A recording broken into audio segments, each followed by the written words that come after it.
Oh boy, here we go again. Hello everybody and welcome! Another week, another article about Kerbal Space Program 2, this time by Bloomberg, outlining how the transition from the original development studio Star Theory to the new studio Intercept Games under direct control of Private Division came to pass. And wow, it reads a bit like a crime novel. Sure enough, immediately after publication of the article, the backlash within the KSP community against Private Division's parent company Take-Two began. But why? Well, the article, written by Jason Schreier, states that in December 2019, Take-Two contacted each developer at Star Theory directly, offering them jobs at Intercept with cash bonus incentives, also stating that KSP2 will no longer be developed by Star Theory, the original studio. A true bombshell for those involved. A few months later, Star Theory was out of business. Big corporates killing a small indie developer? Surely microtransactions are now coming our way. Get out the torches and pitchforks, everybody! Pirate the game! Forgive the hyperbole, my intention is not making fun of the concerns you may have, and I share many of them. But just reacting with our gut is not the right way to go about this. As stated, a lot of the reactions to the Bloomberg piece, be it on Twitter, the Kerbal Space Program subreddit, or the KSP forums, have been negative, with the KSP forums being the most balanced and nuanced platform of the three. I would like to, once again, base my opinion and assessment of the situation on facts, at least as far as they are available to me. So I once again reached out to people within Private Division and Intercept Games, and let's get two things out of the way. Development on Kerbal Space Program 2 continues, and microtransactions are still off the table. I got that in writing. More on that later, but if you're in a hurry, you can jump to that section of the video by going to the chapter titled Statement from KSP2 Developers and Private Division. First, I want to talk about that Bloomberg article. It jumps a lot through the timeline, so let me reconstruct it for you. It kind of complements the one that I already covered in my previous video. You can watch that by clicking on the link in the description or tapping on the iCard up top. In 2017, Private Division, a subsidiary of Take-Two Interactive, approached Star Theory about developing Kerbal Space Program 2. In August 2019, the game was announced. In September, me and others from the KSP community visited the developers in Seattle, and the game was presented at PAX West. Until this point, the release was set for spring 2020. In November 2019, Star Theory asked for a 6-month extension of their deadline, which Private Division granted. Around that time, the founders of Star Theory, Bob Berry and Jonathan Mavor, tried to renegotiate their contract. The article mentions royalties being a big part of that. Either after that failed, or in parallel to that, the founders tried to sell Star Theory as a whole to Private Division. In December 2019, these negotiations broke down. Private Division cancelled the contract and contacted the developers directly, asking them to continue their work on KSP2 at the new studio Intercept Games. In February 2020, the new studio was made public with a behind-the-scenes video. I also covered that in a separate video I did earlier. So, what new things do we actually learn from this? Honestly, it's just a part of how the transition from Star Theory to Intercept Games came to pass. Everything else was already common knowledge. What I do want to highlight is the state the game was in about half a year before the originally touted spring 2020 release date. The article cites people who worked on the project, claiming that development had been smooth before the events in December took place.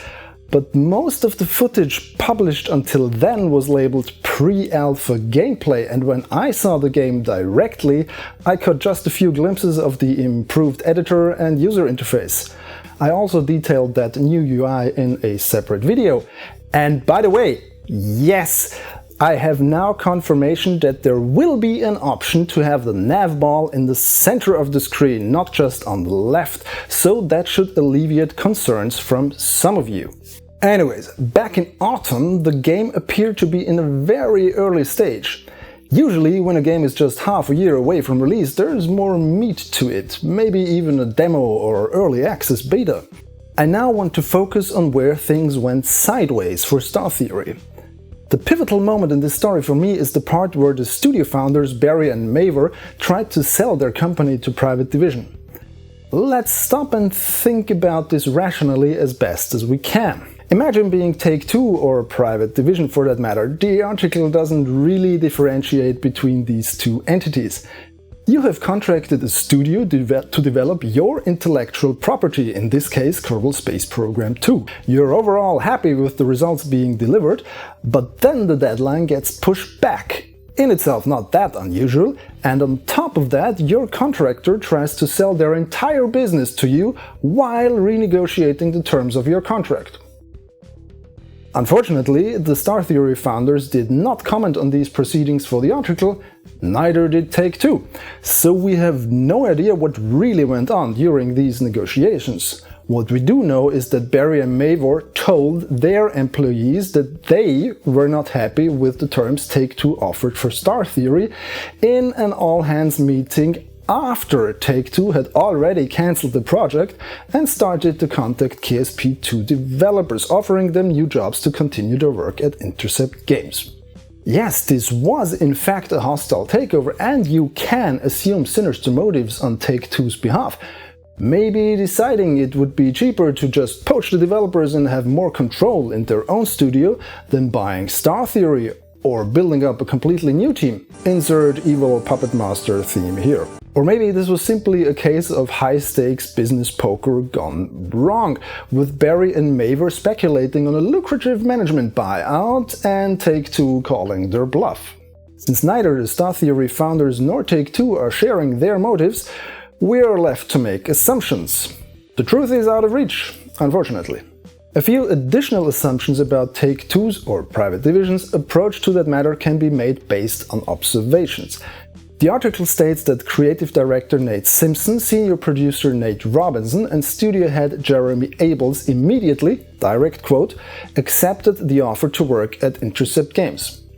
It's easy to understand why Nate Simpson wouldn't want to abandon the project. He's a die-hard KSP fan and the sequel is close to his heart, as he himself said in the interview I did with him back in September. So I've been playing since version 0.15 in 2012. I remember back when there was no EVA and no Joule. It's a passion project. As a fan, I really want it to be good, right? But you also have Star Theory's CEO, Jeremy Abels, who was with the company for more than 5 years, and senior producer Nate Robinson also going over to Intercept immediately. So either they got a really big welcome bonus, or there were other things going on that facilitated their exit from Star Theory. Then there is the fact that Take-Two offered jobs to all the developers working on KSP2, which basically was everybody at Star Theory at that point. They had no other project. They would not have done that if they didn't have confidence in the team and the progress so far. The weird part about this is that the developers were contacted via LinkedIn by Private Division and only then had all their hands-on meeting with the Star Theory's founders. Why was that? Did Private Division try to go through other channels first? Were negotiations with Barry and Maver already so far down the drain that this was not possible? It's one of the more absurd things about this story, and to be honest, I don't think this could have been done in any manner that would have not ruffled at least some feathers. This was a risk for Take-Two. Yes, they are a behemoth in the video games industry, but ripping a project out of a studio and putting it into another while completely reorganizing the team is a very risky move. You don't have any guarantee that even one of the original developers will want to continue under your new management. And going about it like this, contacting the developers directly instead of going through Star Theory's owners, is another risk, this time to the reputation of your company. which, let's be honest, has already taken a few hits in the past, but it is also a risk to the reputation of the project. Would you want to work on something that has been pushed around multiple studios with changing management organizations? Speaking of working for the project, keep in mind what I already mentioned back in February when it was announced that Kerbal Space Program 2 would be now developed directly under the auspices of Private Division. Putting more developers on a team or completely changing the structure of a team is a high-risk move for any software project. Overall productivity will decrease until the new team members are onboarded. And from what we can learn from the Bloomberg article, about half of the original Star Theory team jumped ship to Intercept Games, so they had to fill vacancies and apparently still are.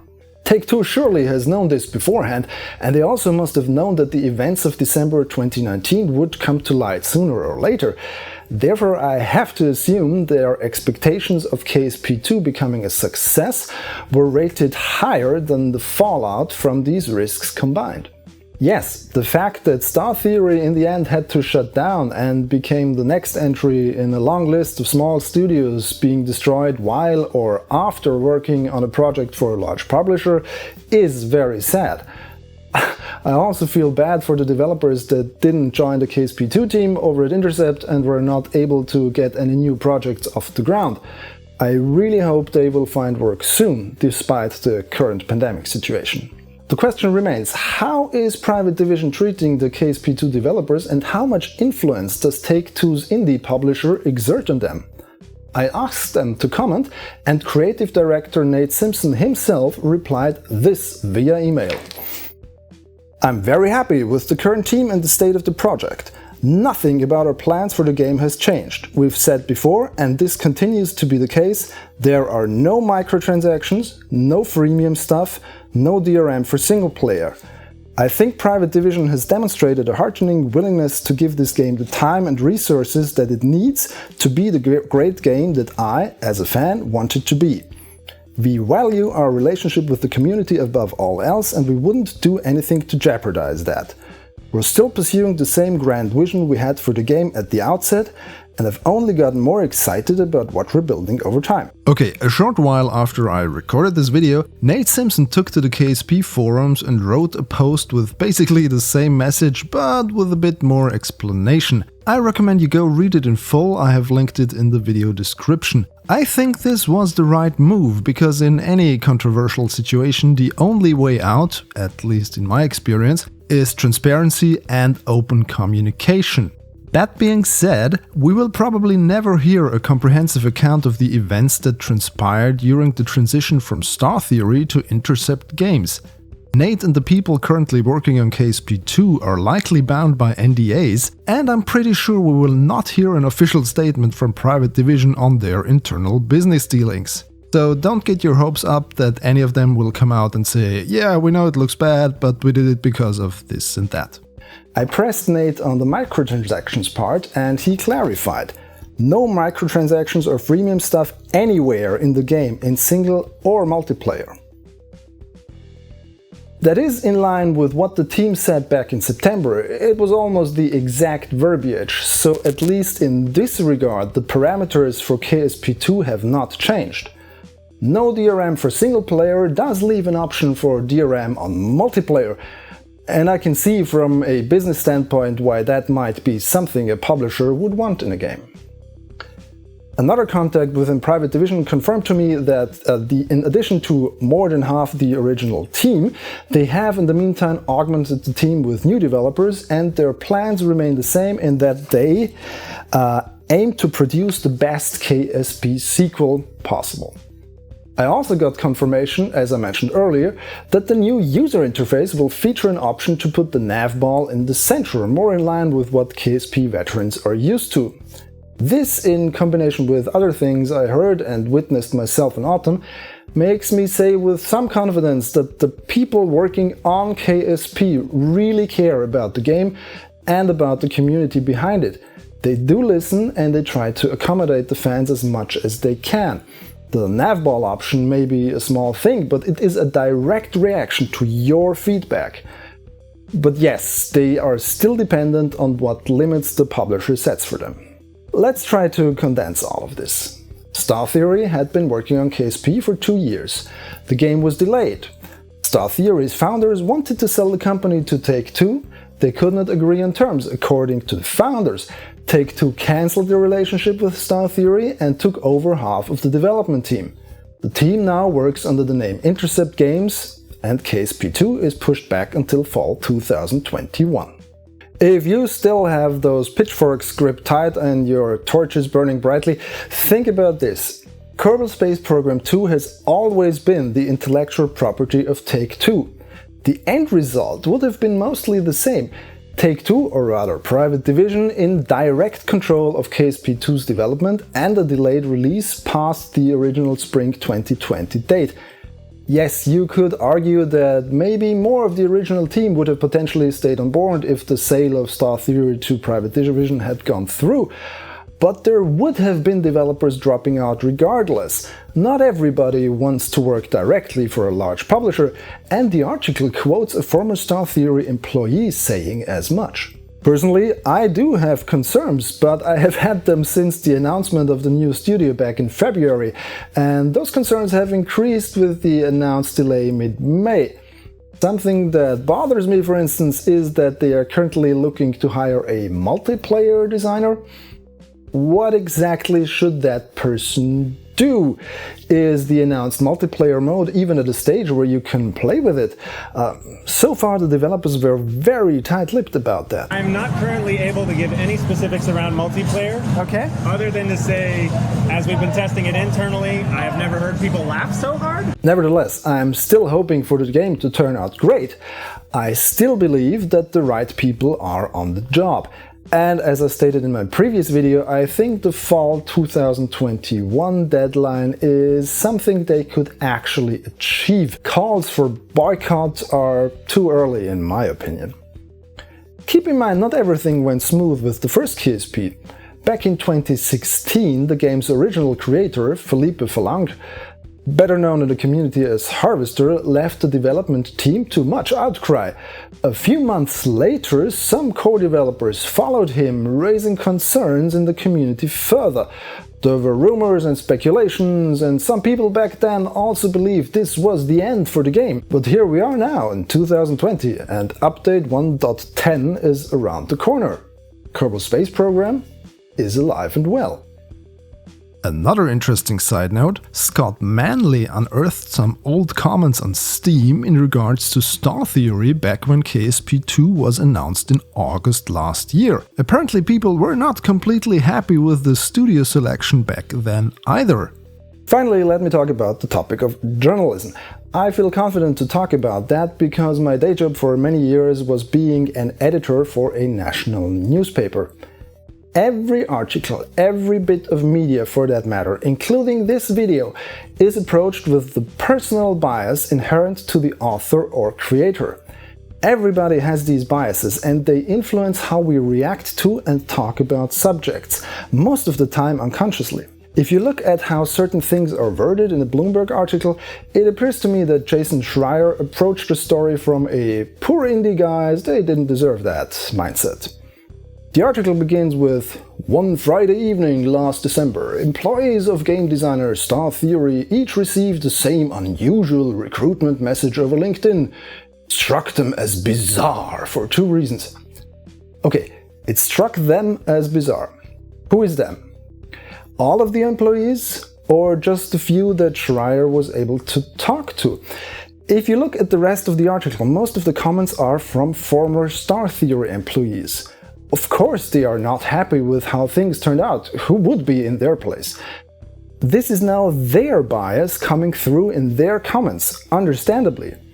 Then there are other wordings like "it was a strange and disconcerting news" or "cutthroat standards of the business" or "extreme tactics."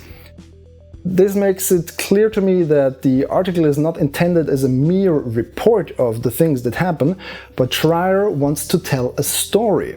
The story of a small indie studio eviscerated by big corporate.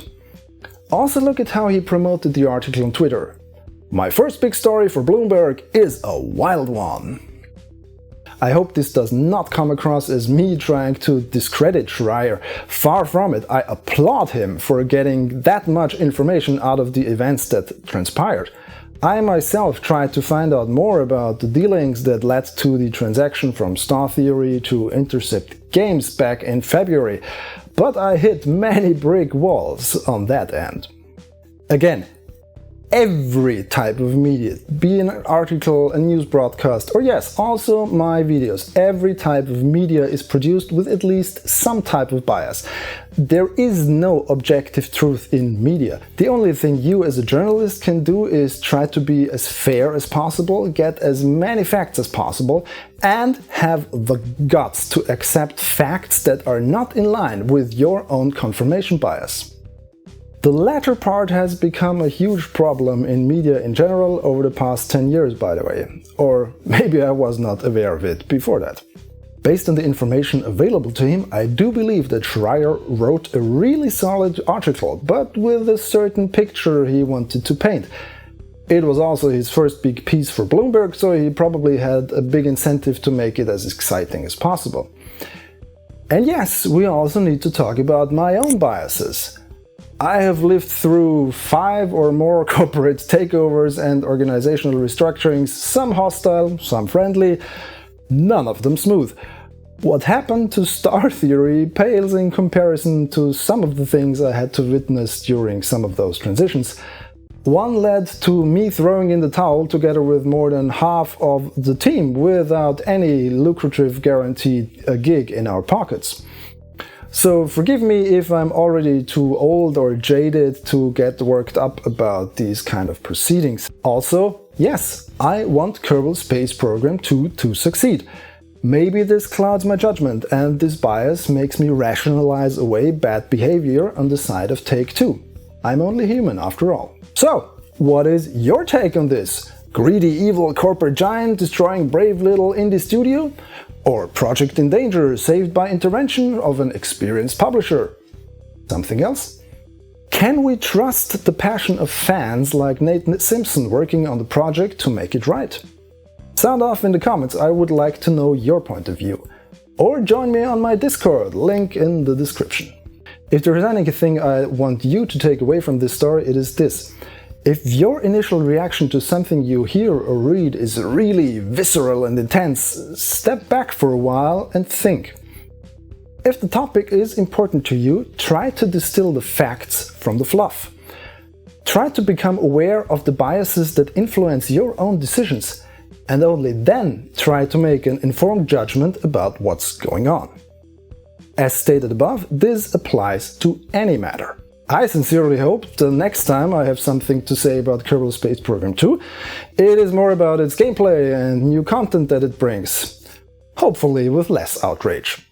If you enjoyed this video, please subscribe to my channel for more and follow me on my social thingies. The links are in the description.